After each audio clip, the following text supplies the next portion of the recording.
Hi, and welcome to the a16z podcast. I'm Hanne, and today I'm here with Adrienne Mayor, historian of science and author of the just-released book Gods and Robots, Myths, Machines, and Ancient Dreams of Technology. Mayor is the 2018-2019 Berggruen Fellow at the Center for Advanced Study in the Behavioral Sciences at Stanford, and her previous work has been on the science buried in ancient legends, Native American legends about dinosaur fossils, legends about ancient Amazonian women warriors, to King Mithridates, the Poison King, for which she was a National Book Award finalist. In this latest book, Mayor shows us the earliest myths around ideas of technology and even artificial life, from the first imagined robot to walk the earth, to actual historical technological wonders of the ancient world, such as mechanical flying doves and giant parades of self-moving automatons. So, Adrienne, let me just start with what first turned your interest towards these ancient ideas around technology and artificial life? Well, as a folklorist and a historian of ancient science, what I'm interested in are the very first inklings of the scientific impulse in pre-scientific cultures, especially antiquity, especially ancient Greece and Rome and associated ancient cultures. So I moved to Silicon Valley in 2006, where there's just so much advanced innovations in automatons and AI and trying to extend their lifespan and surpassing nature, that I just started wondering, how deep are those roots? Where and when did those desires and actual endeavors begin? There's a lot of natural knowledge and even scientific folk knowledge, if you will, embedded in mythology. And all of my projects have been investigations into finding what's real in myths and legends. It's kind of like an archaeology of knowledge. Absolutely. Sometimes I call myself a historian of human curiosity. That's wonderful. What a great job. So what do you actually mean by technology? What do you actually mean by ancient ideas about artificial life? Let's do some definition setting just so we know what language we're speaking back then and now around these ideas. How would you define technology itself? Well, a lot of philosophers of science have doubted that ancient Greeks were able to imagine automatons and self-moving devices before the technology actually existed. And my goal was to see whether those things could be thinkable long before the technology existed. You could call ancient mythology cultural dreams or ancient thought experiments. They're basically the very first science fictions before science. What I'm interested in are automatons and self-moving devices visualized in mythology about gods and heroes and humans that were described as beings that were made, not born. And that's a critical distinction the whole way through the book, That right? is a critical distinction in antiquity and now. If something is manufactured or fabricated and not reproduced biologically, that is the dividing line between real and natural, human and non-human, animate and inanimate. Artifice, basically. And, artifice, imitations of nature. The god who is most involved in creating self-moving devices and automatons is Hephaestus. He was the god of blacksmithing and forging with bronze, but he was also the god of invention and technology. He was the only god with a job.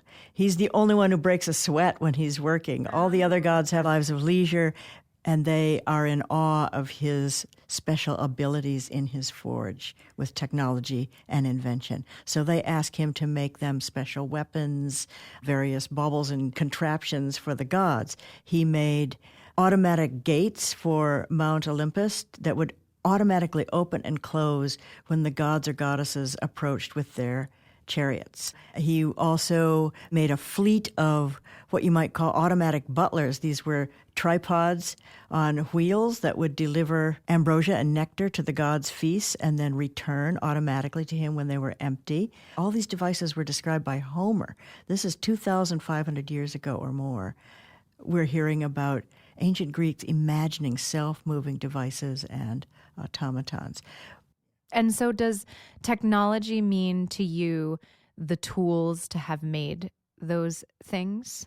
Basically, essential definitions that can be accepted now, and we can apply back to antiquity, to the myths, and then to inventions beginning the 4th century BC.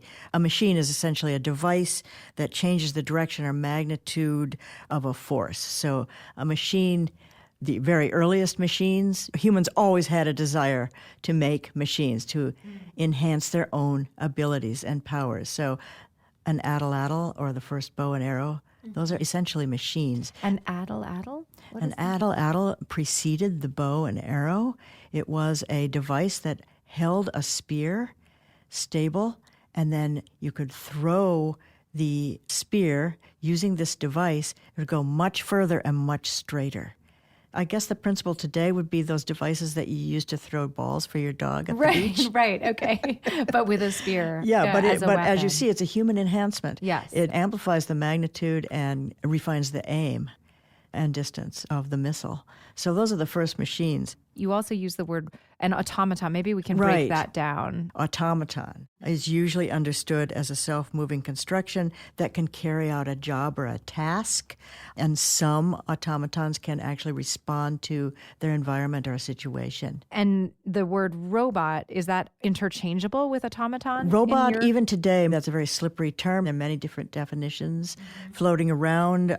Usually means a machine or some kind of self-moving entity or self-moving device or automatic device that has some sort of power source. You use the word biotechny quite a bit. Is that what you're using to think of as sort of early ideas around literally artificial life? Or what's the relationship there? Many ancient cultures have stories and tales and myths about lifeless entities brought to life magically by a god or a magician's spell.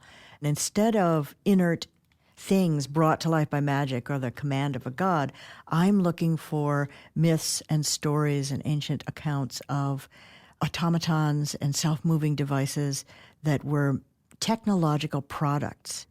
Hephaestus used the same tools and implements and materials that an ordinary blacksmith used. But of course, he had awesome abilities, and his products of technology were spectacular, what you would expect of a god. But using regular, recognizable, everyday tools. Exactly. And these entities that were made, not born, they were made by a process that the Greeks would call biotechne, which means life through craft.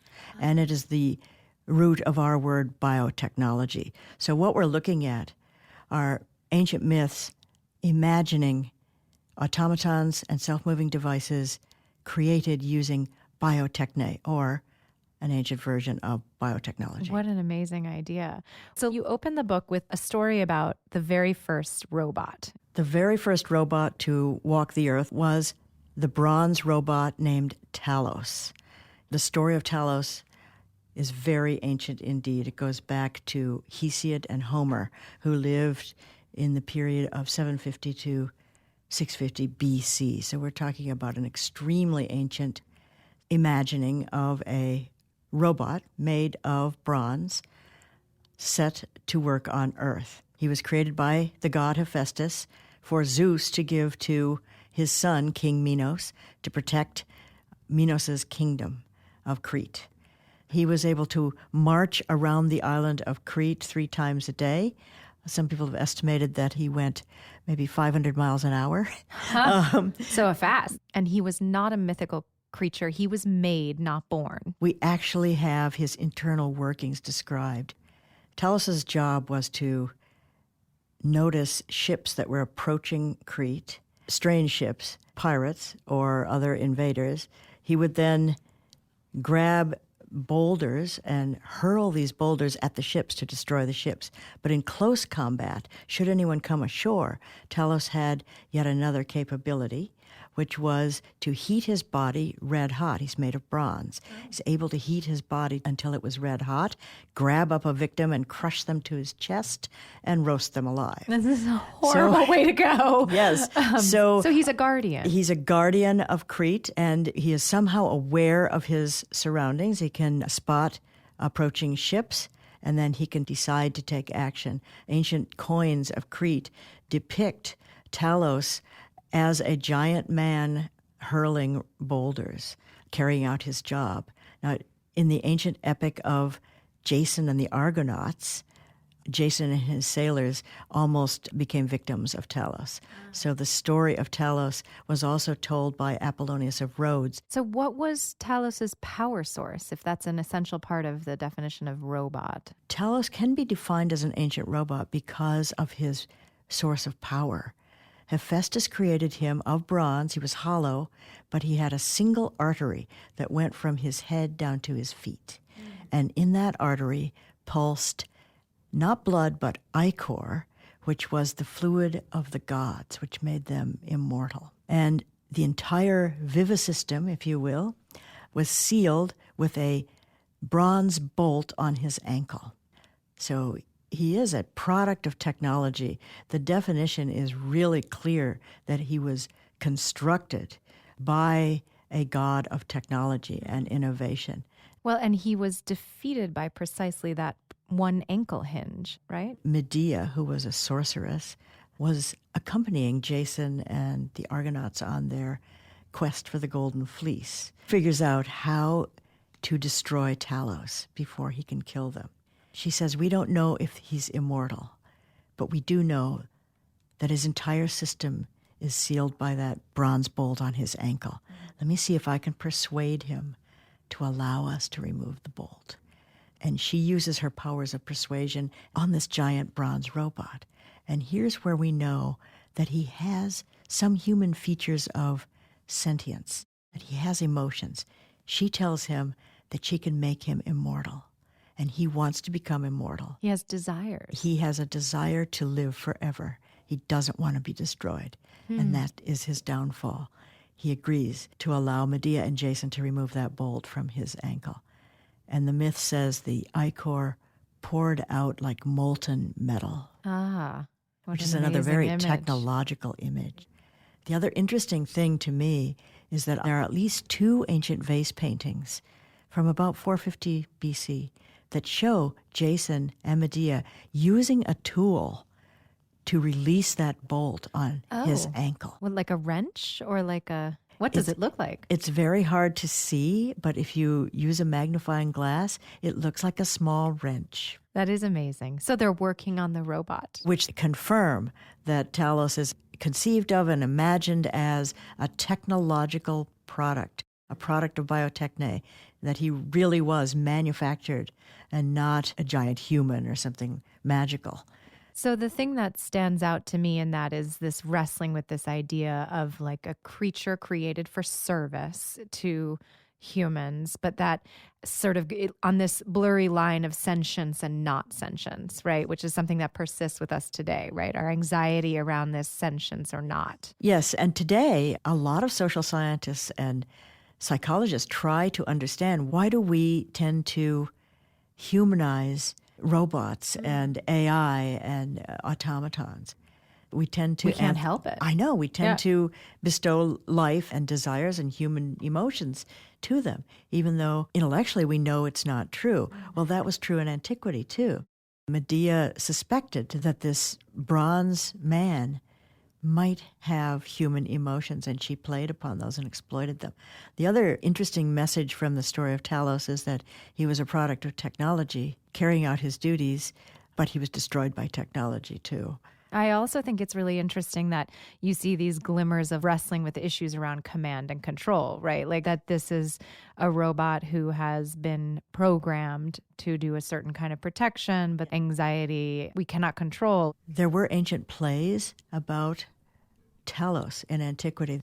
We know that he was humanized and people felt empathy for him. Was it a blend of empathy and fear, or? Oh, yes, as today. It was then also an ambivalence, a sort of mixture of dread and awe, but also a kind of pity for the robot who was simply going about his assigned job and was taken in by a trick.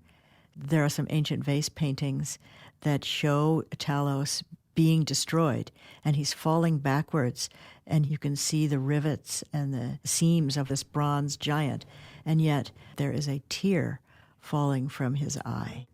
So in antiquity, people did feel sympathy for this robot. A heartbreaking detail. It's interesting in that this story is really kind of a very early imagining of a kind of military technology that we're starting to see become a kind of reality in certain ways. How else did the ancients think about this kind of line in a technology around conflict? There's another very interesting story in the epic saga of Jason and the Argonauts, in which Medea was involved again in helping Jason figure out how to deal with another kind of robotic juggernaut that he had to face.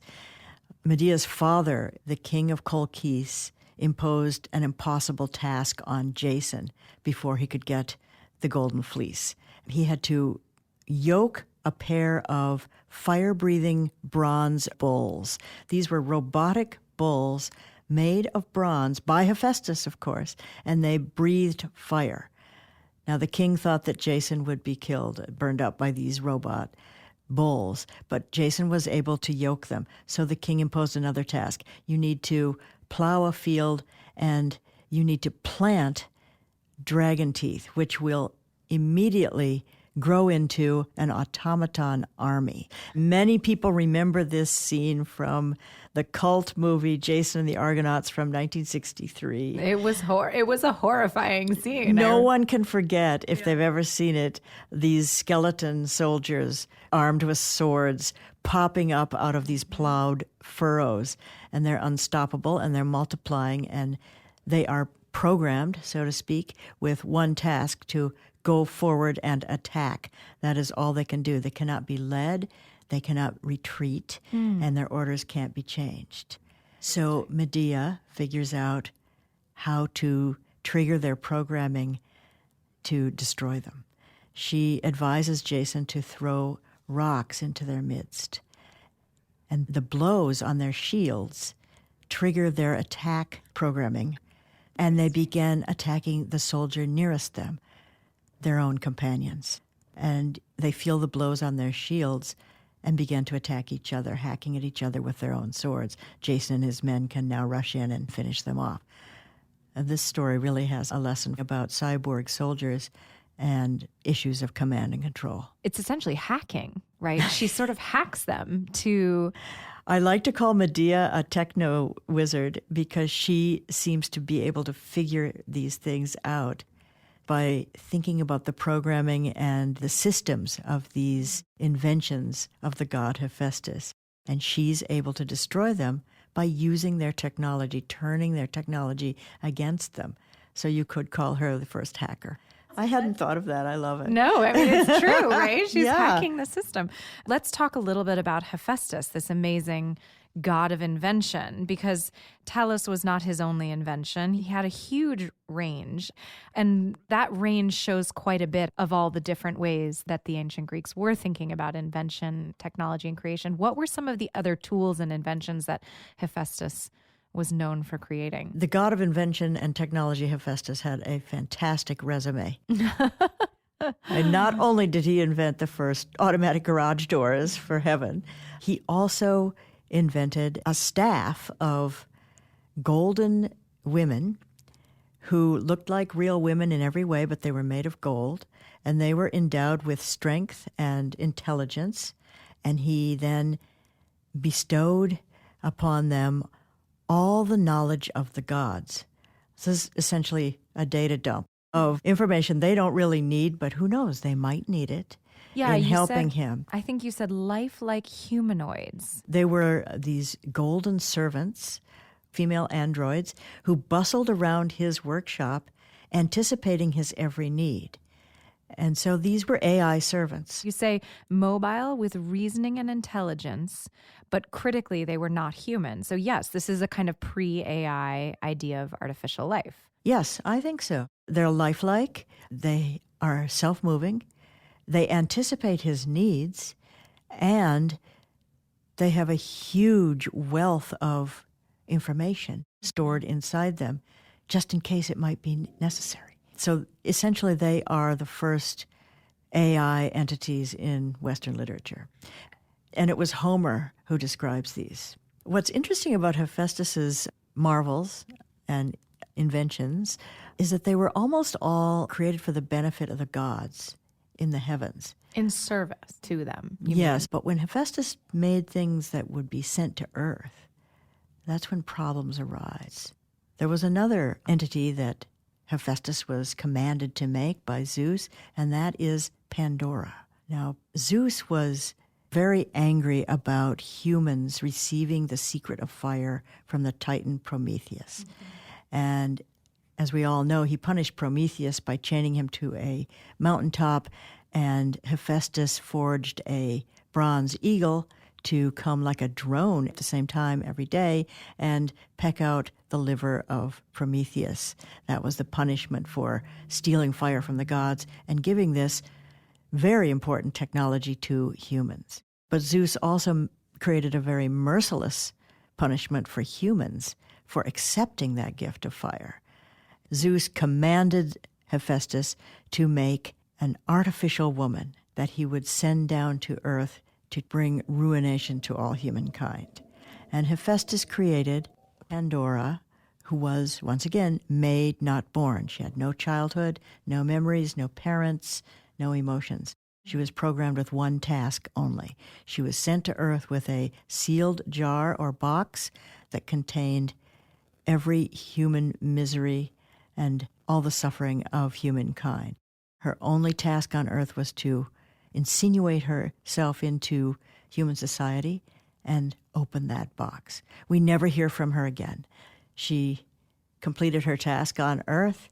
Delivered the box. Originally it was a jar, but throughout the ages it became a box through a mistranslation in the 1500s, something like that. But it was a jar that she opened and released all the miseries and sufferings. You wrote an article recently about the importance of this story for modern technology. Why do you think it resonates so much still today? When people talk about AI and robotics today, sooner or later somebody talks about or brings up Pandora's box. Right. And that's very appropriate because we can think of all of the advances in technology and AI and robotics as a kind of Pandora's box that we're opening. But the original story was rather different. Pandora comes down to Earth.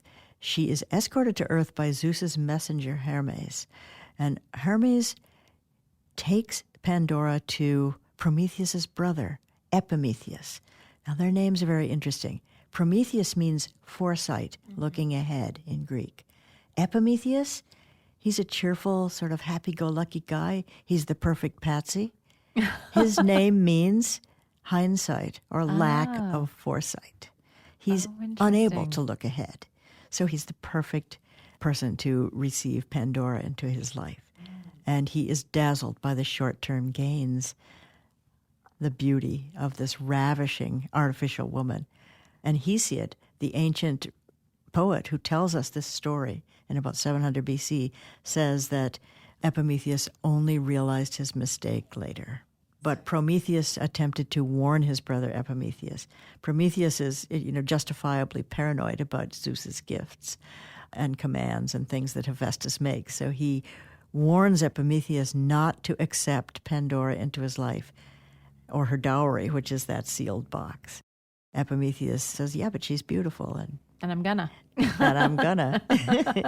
Basically, what's really important today is whether one is going to be a Promethean or an Epimethean when considering AI and advances in technology. Foresight is really important, but we tend to be more like Epimetheus and going for the short-term gains.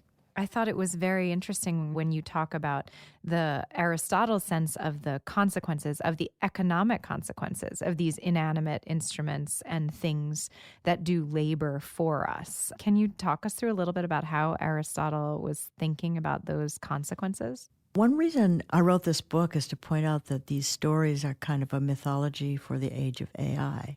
And I think it's interesting that in antiquity, these myths were about robots and automatons and self-moving devices and even AI were good to think with even for philosophers.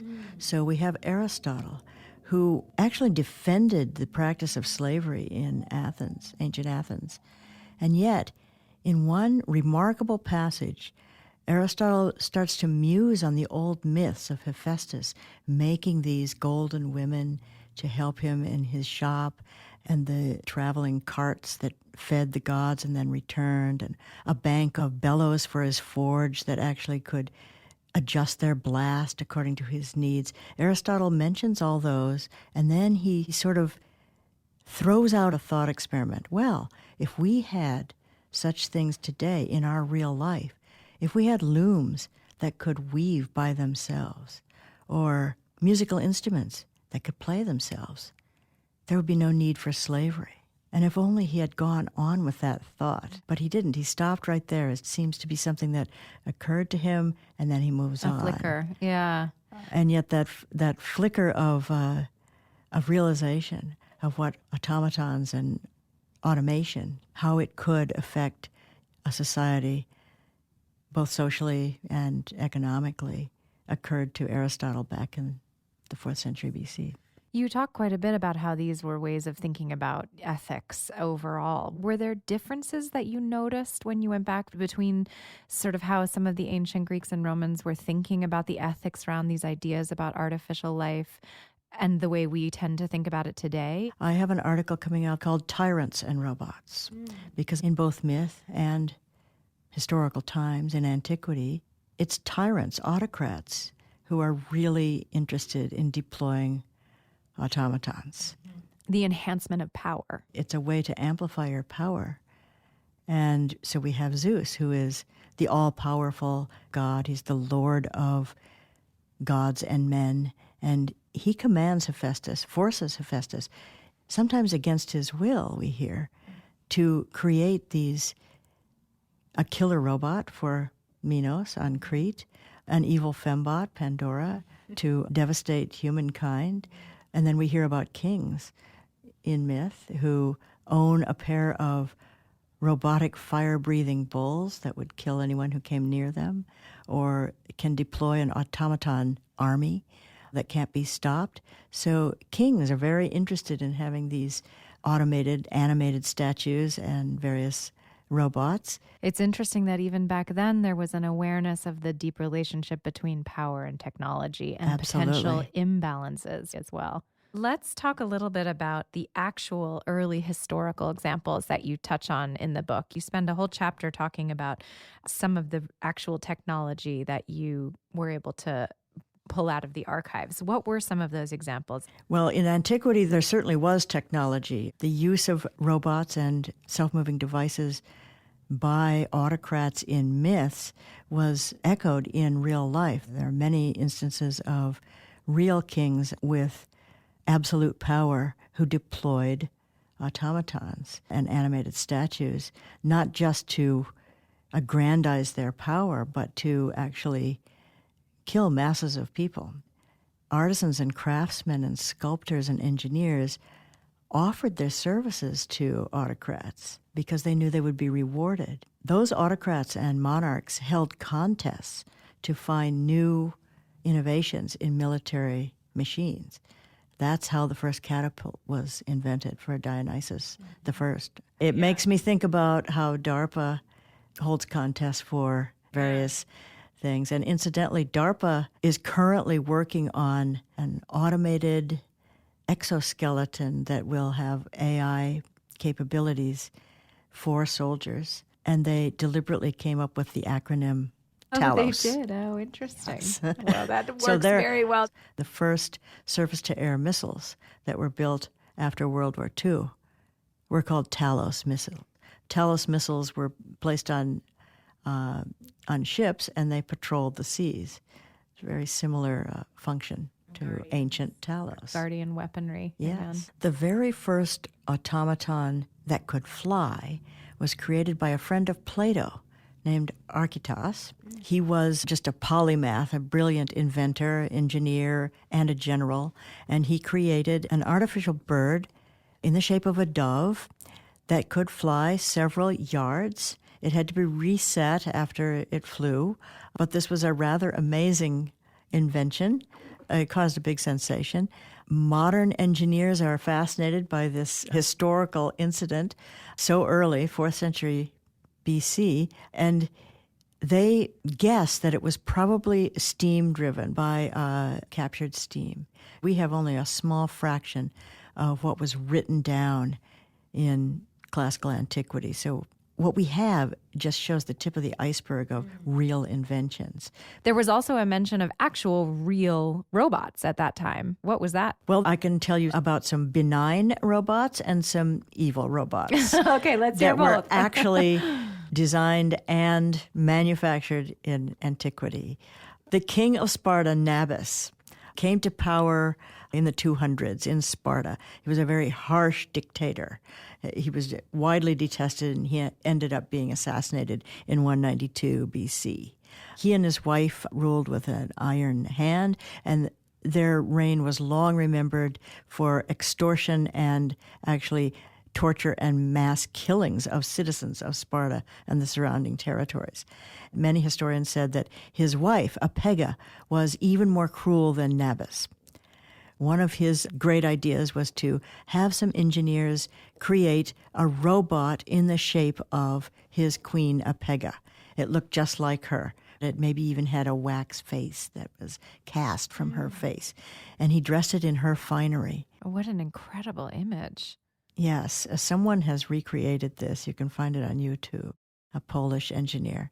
So he created this fake Apega who could move. He would invite citizens in and ply them with wine and try to persuade them to turn over their property to him. And if they refused, he would say, well, perhaps my queen Apega will be more persuasive. And he would take them to meet Apega. And as they went forward toward Apega, who was seated on a throne, and they reached out their hand, she suddenly stood up and clasped them to her body. What was she powered by? She was probably powered by cams and springs and levers. And we know that Nabis then went behind her and worked the levers and springs. Like the Wizard of Oz. Yes. And remember that torsion catapults had been invented by this time. So some of the same mechanisms probably were being used on a smaller scale for this evil robot. And he worked the levers and springs in the back and caused her arms to draw the victim closer and tighter with a ratcheting sort of effect and increasing the pressure. And the most diabolical detail is that under the finery, her entire body was studded with nails. So she was an earliest version of an Iron Maiden, but she was robotic. The Iron Maiden was not. He increased the pressure, so it was a torture device. Wow. Well, let's hear the story of the happy, benign robot now to just even it out.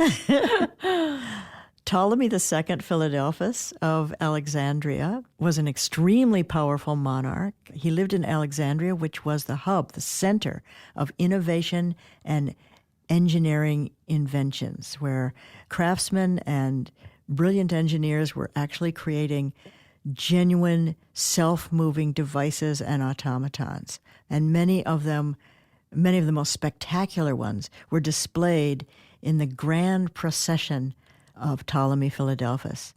And this grand procession went on for days. It covered many miles. It was a parade of essentially floats that and were. it was for this purpose, to show this. It was to show the incredible, almost supernatural and divinely inspired power of Ptolemy Philadelphus. They were really spectacular. I'm sure that they caused a sensation of the uncanny valley effect among the observers along the route. These floats were pulled by sometimes 600 men. They were so heavy. Incredible. On top of these carts were gigantic, self-moving statues of gods. One of them was of Dionysus, and right behind Dionysus came a statue of the goddess Nysa, who had been the nursemaid of Dionysus.